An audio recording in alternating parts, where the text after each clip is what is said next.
Hi mga mare, panibagong voice over vlog na naman tayo. Bali kagigising ko nga lang din pala mga mare kasi naka AM duty ako. Pagkagising ko nga bigla akong nagutom at nag-crave. Patay gutom yarn. And bigla akong naalala na may promo pala ngayon ang Takoyaki Taste. Kaya naman inaya ko kaagad si Mark J kasi ngayon ang day 1 of day 7 ng promo nila. Bali dito lang din kasi yan sa Kabatuan mga mare kaya malapit-lapit lang. Pagkarating nga namin dito mga mare ay nakita namin madami na silang customer. Paano ba naman kasi ang tagal gumalaw ni Mark J? Pumasok na kami dito at nakita naming wala silang space kaya dumiretso na din kami sa labas sa may side lang nila. Dito na nga din nila binigay yung menu mga mare para makapili kami kung ano yung o-orderin namin. And since hindi ko nga pala nakita sa menu yung promo nila, lumapit na lang din ako sa counter para picturean yung nandun. Bali binidyohan ko pa rin yung menu nila mga mare para naman may idea kayo kung gusto nyo magpunta rito. At sa mga hindi pa nakakaalam mga mare, located ang Takoyaki Taste dito sa may Magdalena, Kabatuan, Isabela. Bali lumipat na nga pala kami sa may loob nila mga mare kasi may space na doon at may customer nang tapos na. At dahil nga crave na ako mga mare, ako na yung lumapit sa counter para mag-order. Dinadali ko talaga si Mark J kanina mga mare kasi alam kong dadagsain to ng tao at uwian na ng mga estudyante. At habang iniintay nga namin yung order namin mga mare, ay naglaro muna kami nito. Ano nga ulit tawag dito? Hindi ko rin kasi alam kung tama ba yung way ng paglalaro namin. Is bala ko dyan.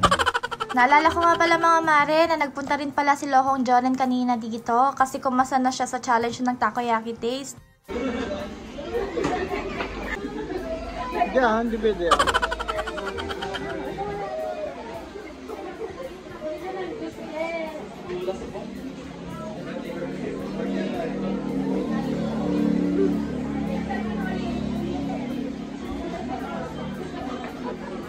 At ito nga pala yung promo nila mga mare. Unlimited takoyaki for only 89 pesos. At kung gusto mo naman na maka-access ng all classic flavors nila, mag-a-add ka lang ng 55 pesos. And to access all flavors of overload, kailangan mong mag-add ng 65 pesos. And since na-try nga namin last time na puro overload lang, ang trinay naman namin ngayon mga mare is classic and overload. Gusto ko rin sanang itry yung veggies nila mga mare, pero baka hindi na tayo maka-take to nito.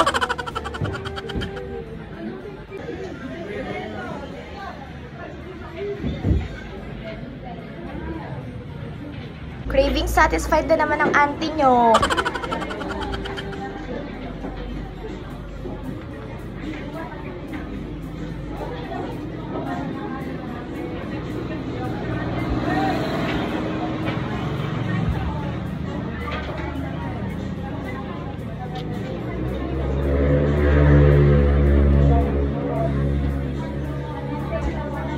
This is not sponsored, pero mga mare, 1 week lang ang promo nila, kaya naman huwag nyo tong papalampasin.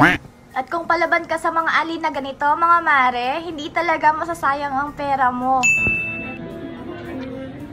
At para tanggal umay nga mga mare, soft drinks na nga din ang kinuha namin. O, charot lang tong dalawang bangka mga mare ha. Nagkamali lang dito yung nag-serve mga mare, kasi isa lang din talaga yung pina-refill namin.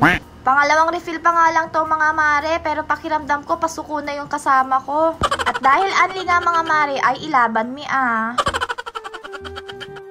At habang binabasa ko nga yung promo nila mga mare, napa-order pa ulit ako dyan. Gusto ko kasing itry yung katsu nila mga mare, pero hindi daw available, kaya naman Hungarian sausage yung in-order ko with rice. Oh, patay gutom ka girl. Kaya tayo lumolobo eh. At doon nga sa pangalawang refill namin mga mare, hindi na kami umulit kasi hindi na din namin kinaya. Walang duda na masarap talaga siya mga mare, pero hindi lang talaga siguro kami pang-anli. Char. And since hindi nga namin naubos mga mare, may 7 pieces pa kasing natira. Bali may bayad kasi yung per piece nila mga mare pag hindi mo naubos. Kaya naman binayaran na namin yung 7 pieces at tinake out na lang din namin siya. And for your information mga mare, 20 pesos each ang bayad kung hindi mo mauubos. Take out na tagain. Yun lang mga mare. Salamat sa panonood. Bye-bye!